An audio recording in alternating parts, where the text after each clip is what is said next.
Week 2 of the college football season is here. Ishmael Johnson is also here. And these are burning questions. Insert intro here. We got to work on that. I keep expecting something. If you want to create an intro for burning questions, tweet it to Pickle at Ashley_Pickle12. I'm here for outsourcing this work. That's exactly right. So we've got another set of questions here for week 2. We're going to answer them. I think we learned a little bit in week 1 of the college football season. Let's learn a little bit more. What's our first question, Pickle? Up first, we have Houston at Rice, 5:30 on Saturday. What chance do you give Rice to win its first Bayou bucket since 2010? I give them probably their best chance in a while. The line right now, last I saw, was Houston by 8. Yeah. That's within striking distance, and I think that, judging based on what we saw in week 1, if those trends were to continue in the same path, there's a possibility that they intersect and Rice comes out with a win. I think they're certainly still underdogs, but I think they got a better shot than they've had the past few years. I agree with that part. I feel this is a trap game in terms of what we're kind of expecting. I would not. In the end, this is still a Houston team with Houston recruited talent, and I still think there's still a gulf between what that is and what Rice is doing. I think the Rice is a better coach team, and I think they're a better developed teams in terms of what Mike Bloomgren wants to do. But in the end, I still think there's a gulf between what Houston is and what Rice is. I wouldn't. The eight line is really small, and that does entice people. But I would not be surprised if this is a game where Houston wins 35-10. I would like to certainly see Rice establish a quarter, figure out. I think Luke McCaffrey should be the guy. I think he looked the most consistent. And then for Clayton Tune, he's just got to clean it up. He's just got to quit throwing it into traffic, because there were a couple throws he made against Tech that were just ugly. And furthermore, look, that offensive line's got to get a push too for Houston. There's a lot of problems. They got to run the ball a lot better. Yeah, but certainly Rice is a team that they should theoretically be able to get right against. So we'll certainly see. What's next, Pickle? Up next, let's go to North Texas at SMU, 6 p.m. on a Saturday. Who is this game more important to, SMU or North Texas? I think North Texas, because I don't think that SMU is necessarily in jeopardy of losing this game. But and also I think if they win close, I don't think it necessarily reflects poorly on what they're doing. If SMU blows out North Texas, I think, which is on the cards, I think that reflects poorly on what North Texas is doing, because this is very much fully Seth Luttrell's team, Seth Luttrell's recruited team. They've recruited talent. They've always the past couple of years. The funny thing about North Texas is, despite how they've finished the past couple of years, their recruiting has been fine. They've been one of the top teams in Conference USA in terms of recruiting, and these are the guys that are starting to come in. So you would expect the upgrade in talent to not get blown out by SMU, which again is on the cards. So I don't think anything barring a loss, SMU's clean. Blowout, close win, whatever. North Texas, if they get blown out, I think it says something about what they're trying to do there. Let me play devil's advocate here for a moment. I don't disagree with what you're saying, but I'm going to play devil's advocate. These two programs are fundamentally competing in the same area. They are fundamentally looking to grab the best talent in the DFW Metroplex. SMU has been pretty much outright in saying, we want to recruit the best here in DFW. We want them to come to SMU. I think for SMU to continue what has been a relative stranglehold over North Texas, they don't lose a ton of commits to North Texas. They need to come out here and win this game, and they need to prove that, look, the difference is clear. I think this is one of those things where they need to come out and prove, we are the team of Dallas. We are the team of DFW area, so to speak. With all due respect to TCU, which is a different situation. Come out here and establish that. That, to me, makes it maybe more important for SMU, but I think it's certainly a little bit back. It could go either way. I think you make some really good points that for North Texas, as far as the long-term or the short-term trajectory of the program, I think it's more important for North Texas, maybe on the bigger scale, and maybe more important for SMU. Yeah, I think that SMU's kind of proven to be that team in Dallas right now. And, there may be something to be about losing ground, but I don't think that if SMU wins 31-28, I don't think many recruits that were thinking about going to SMU would necessarily say, I'm going to go to North Texas now, So, again, barring a loss, if UNT upsets North Texas, SMU, then okay, then maybe there's something there. But I think in terms of the different amount of possibilities, I think North Texas has more to lose. I can say too real fast that this game for both teams depends, the level that fans show up for the rest of the season has a lot to do with this game for both of these teams. That's a good point, too. Good point. What's next, Pickle? Up next, we will go with number 15, Texas, taking on Pig Suey in Arkansas. And I don't know if y'all know this, but they don't really like each other. So how worried should Texas fans be about the Longhorns going into a hostile environment? I'm going to say kind of worried. I'm going to say kind of worried because last week against Louisiana, I think we both agree, a very good showing for Texas. 100%. Like almost no notes. Very good. But that was also the friendly confines. You had a big crowd at your back, a lot of momentum and stuff like that. A lot of feeling good coming out of that. They're going to walk into a place where everyone in that building, except for the small sliver of burnt orange in one of the end zones, hates their guts. And for a young team, maybe going on the road is a different experience, especially a young quarterback, a young receiver core, in some respects, like a young linebacker core, things like that. Maybe those impact it. I say kind of worried. That said, Texas is a better team. Yeah. They should be able to take care of business here. I think there's something to be said about that. I think that Arkansas presents a unique challenge in terms of atmosphere that like even places like Oklahoma really aren't. Like, because I've been to Arkansas and it's a very interesting stadium design. It goes down. Yeah. Right. It's kind of like you walk into like this valley almost, and all of a sudden you're surrounded by Pig Suey, and I think that the reason why I hesitate to say hostile or that they'll struggle with that is, I think they're a week out from seeing Rice hang for about 3 quarters. True. Right. And so I think Texas has to worry about that in terms of like, oh, we saw Rice handle these guys.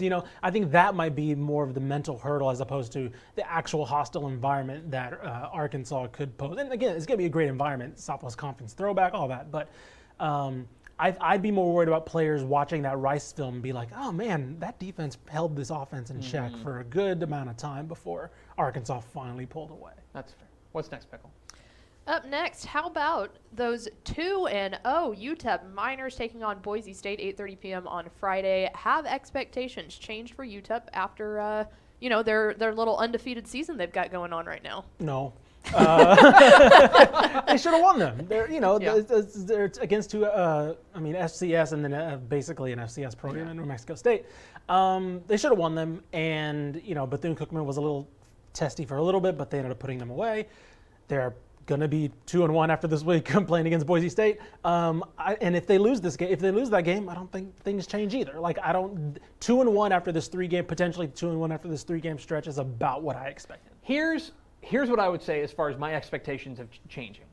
I think the expectation is now you shouldn't go there and get your pants pulled down by Boise State. Fair. I think you should hang. Yeah. You know what I mean? I'm not Boise State. At least for the first half. Right. Boise State's going to win this game. Sure. Like, I don't think that's really, it would be a pretty massive upset if UTEP were to go there. And then expectations would certainly change if they walk into Boise and come away with a win. But I think they should hang. And I think this is one of those games where past UTEP teams might lose this game 66-3. Right? That's a good point. I want this game to be competitive. I want this game to be close. And I want UTEP to prove that, the gap between them and other quality FBS programs is not this gulf anymore. Right. It's closing. You know, lose this game 45. I hate to say it, but 45-28. I'd be like, hey, thumbs up. Overall, go get paid. Pretty darn good. Right. So I would look at this and look more towards that as the new expectation is don't get absolutely destroyed by quality FBS teams at Boise State. Although one of these teams is 2-0, and I believe the other team is winless. So I don't know. How about them Miners? What's next, Pickle? Let's go talking about battle down in San Antonio. Lamar at UTSA, and this is such a Greg Tepper question. Sincere McCormick over under 149.5 rushing yards. The only question in this one, and we love our friends down there at Lamar, but the only question is, does Sincere McCormick play enough to get there? Right. That's the whole question. UTSA is going to win this game. This should be a huge party in the Alamo Dome because it's the home opener. They're coming off that big win over Illinois last week. Yeah. Yeah. They're going to be 2-0. The only question is, how quickly do they run out ahead and then pull their most important player? Right.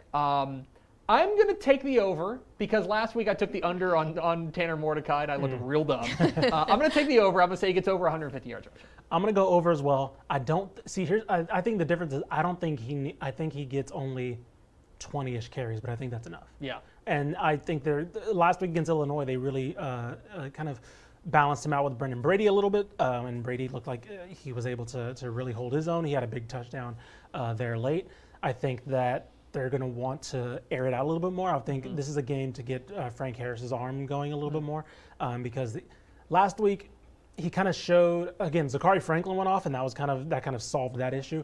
But he is still very much that one read and go quarterback. That read's not there. Okay, what happens a little bit? And so giving a little bit more confidence, him a little bit more confidence in the passing game, I think wouldn't hurt. So Lamar by 20 is what we're saying. Yeah. All right. What's next, Pickle?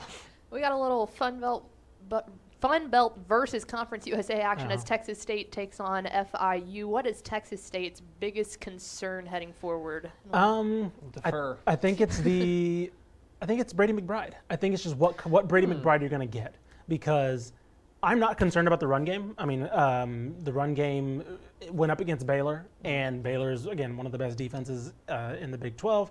I wouldn't be concerned. If they struggle against FIU, then I am concerned. But I think overall, I don't know if Brady McBride won his critics over last game either. And again, Baylor's a different animal, but you would want to see. I think you saw some of that mistakes, some of those that gunslinger mentality, that kind of double-edged sword that you saw with him last year, which is he's trying to make something happen, double coverage throw, pick, right? The first pass, I think was first or second pass, interception, pick six, right? And I'd be more concerned if he comes out and shows something similar, right? If he comes out against FIU and throws 2 picks, throws 3 picks. Okay, then we're starting to really get to the territory where, okay, is this just who he is? And do you have to reconcile with, he might be the best option at quarterback, but he also might be very spontaneous and combustible in terms of like the rhythm of the offense. So let me see if you try this on for size. Yeah. Right now, Brady McBride is not a liability to the offense, but he's arguably not an asset either. He's kind of a neutral. I think he is an asset. I think somebody like a Tyler Vitt is kind of a neutral. Okay. But I think the ceiling with Brady McBride is higher. But also he gives you that anytime you have a gunslinger quarterback, there's always the possibility that he throws 3 picks. Yeah. He throws 2 picks. He gets a little loose of the ball, he fumbles, right? Again, last year he fixed that towards the end against Baylor, and again, it might be the competition, it might not, which is why this is a good test. If he shows similar attributes or similar traits, then I'm worried. Okay. Yeah. I get that. What's next, Pickle? Up next, SFA taking on Texas Tech, 6 p.m. on Saturday. And the question here is this a letdown game for those Red Raiders? I think it could be if they're not careful, because Stephen F. Austin is certainly good enough to come in there and cause them a lot of problems. Coming off of a big win last week over Tarleton, offense didn't quite get going in the way that they thought it would, but the defense was certainly up to snuff. They're certainly good enough to come in, and if it's an unfocused, sloppy Tech team, they can absolutely give them a lot of trouble. I think that especially after I think a big emotional win, a comeback win last week over Houston, they have to certainly have to guard against that. Yeah, I think the one thing that's interesting about SFA is that, every coach that goes into these type of games is like, oh yeah, of course we tell our guys to win. I genuinely think Colby Carthel is actually telling these guys they can win, because of what we know about him. But I mean, they played UTSA last year, they played UTEP last year. I think they lost by 10 and 14. Like, it wasn't like big margins at all. I think that of course Tech has the more talented team, but I think the SFA, we've seen this in recruiting, they're recruiting guys that are good enough to be at the group of 5 level in FBS. And so I think they're going to be motivated. And I think this is a letdown chance to where, if we're looking at the end of the first quarter, it's 13-7, right? Tech, or even SFA.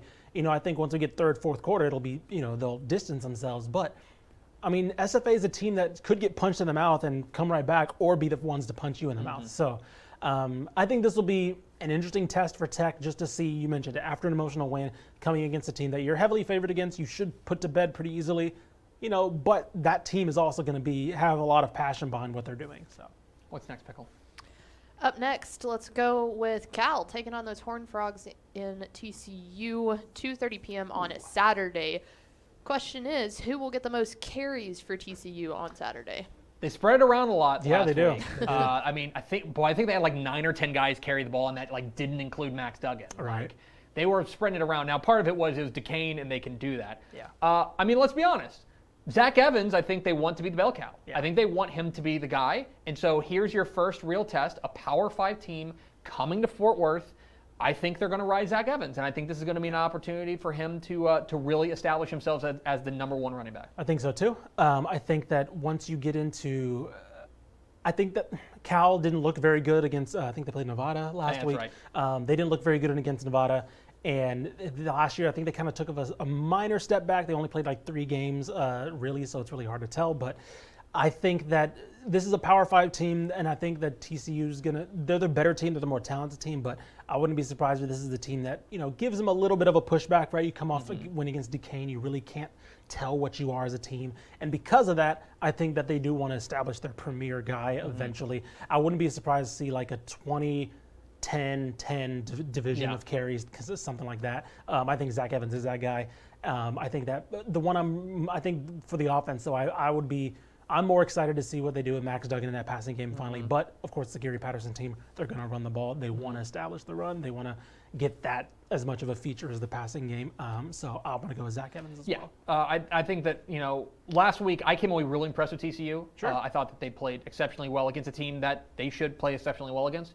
We'll find out a lot more this week, though, certainly against Cal. What's next, Pickle?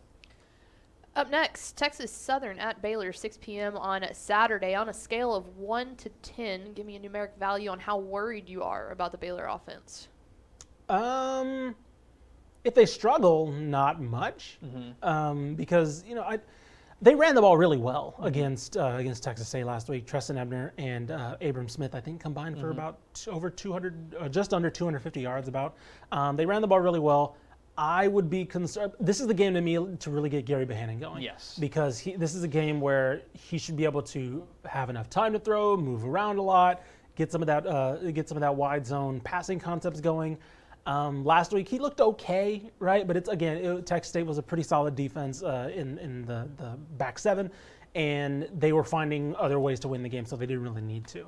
They shouldn't really need to pass, but I wouldn't be surprised if this is a glorified scrimmage game for them in terms of let's throw some concepts out there, really get him going, and then put the game away late with the running game. Right now I'm at a 6. I'm above average worried about the Baylor offense. Last week I was not impressed, plain and simple. They ran the ball relatively effectively, but Gary Bohannon, I thought, did not look particularly great in that game.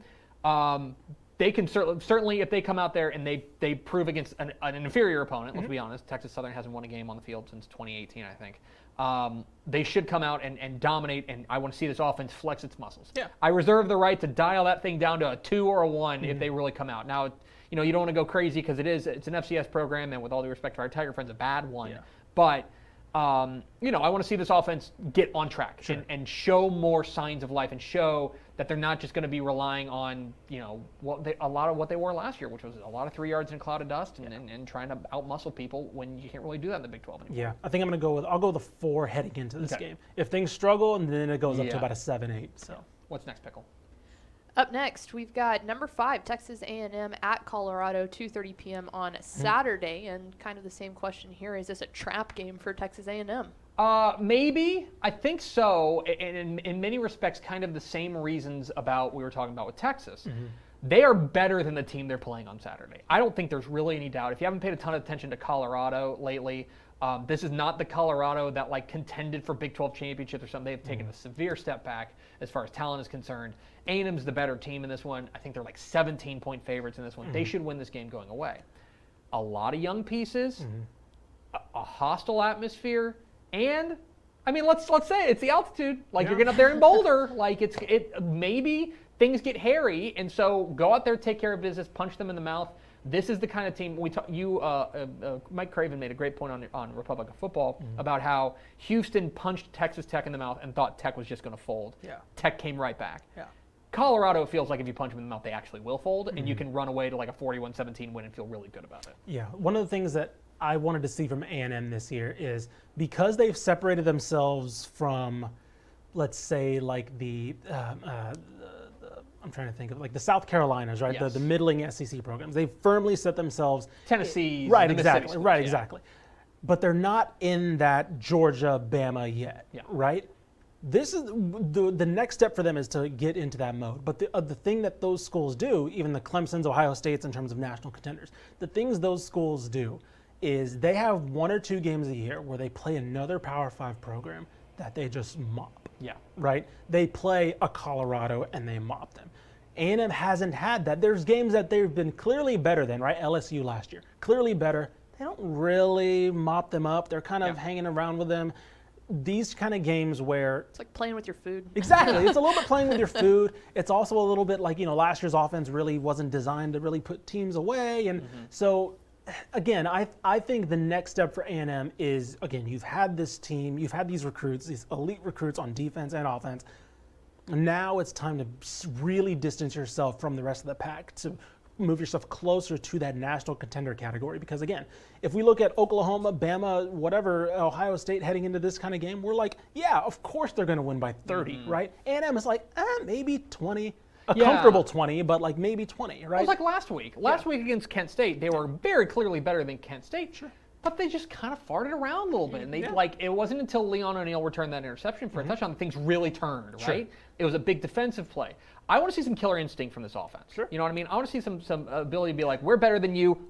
Yeah. And just the Kent State was a good point, because I remember me and Mike were talking about on the recap episode where Haynes King made like quote unquote good mistakes where it's like the game's never in jeopardy. Yes. Right? Get those out of the air, get those errors out. Jimbo gets that on film, says, cool, here's what you can work on, right? Yeah. This is the kind of game where it's like, okay, now let's see that progression, right? Yeah. Colorado's a better, I don't know, Kent State's okay, but they're better than talented. State. Right, exactly. They're more talented than Kent State. And so it's a level up. And you want to see a little bit of marked improvement. Is he going to make those same mistakes? Maybe. Better competition. But you want to see some of that improvement that he, natural jitters, things like that last week he might have succumbed to.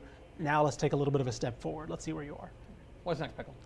All right, and finally, one of our favorite Lone Star Conference rivalries here is Midwestern State and Texas A&M Commerce play 6 p.m. on Saturday, and it's a neutral site game, so will the neutral site location impact the outcome? So this game is at Choctaw Stadium, formerly known as Globe Life Park in Arlington. I know the Lone Star Conference is really excited about this. This is like a big showcase matchup for them. A&M Commerce is the Lone Star Conference favorite. Midwestern State, you put in that category of like they want to be that spoiler. I think they were like tied for 4th in the preseason poll or something like that. They're not quite at that level with A&M Commerce. Yeah. Look, I mean, it's a new atmosphere. They want to have a big crowd out there. Maybe A&M Commerce is the better team here. They've got Miklos Smalls, who is the big time playmaker at the quarterback spot. I feel like Commerce would win this game anywhere this is played. Yeah. Maybe there's a little bit of dynamics of going to a neutral site and playing, but I don't necessarily. I still think A&M Commerce is the favorite here and should take care of business. Yeah, I think about the same thing. But I will say it's interesting because for the past couple of years, it's been like Midwestern State's been that. They've wanted to be the spoiler, and like I've heard from some coaches that like even their facilities are better, right? Like in terms of like where they're at, and I feel like this is a good opportunity for them to, if they establish themselves. There's some attention on this game now. It's played in a nice location. If they can really get that spoiler going, I don't think it's going to happen, unfortunately. But I think this is the right opportunity for them too, because. Again, this game's always wild. Exactly. Yeah. No, I mean, yeah, exactly. And like Commerce has been, of course, the on the field results are there for Commerce, and of course they have the pedigree, the national title a couple years ago. But I mean, what better way to do this than in Globe Life Park? So. Well, and I think that's a big reason why the Lone Star Conference wanted to do this game here is like give this a big spotlight because this is one of the better rivalries I think in the Lone Star Conference, so it should be fun. Those are burning questions. He's Ishmael Johnson. Thanks for doing this, dude. Appreciate it. Hey, thanks for watching this clip here on YouTube. If you like this kind of stuff and you want more of it, make sure you subscribe to our YouTube channel. And remember, you can watch us live every weekday at noon at TexasFootball.com, Facebook, Twitch, or here on YouTube. And if you want more of the best coverage of football in the state of Texas, check out TexasFootball.com and become a Dave Campbell's Texas Football Insider at TexasFootball.com/subscribe.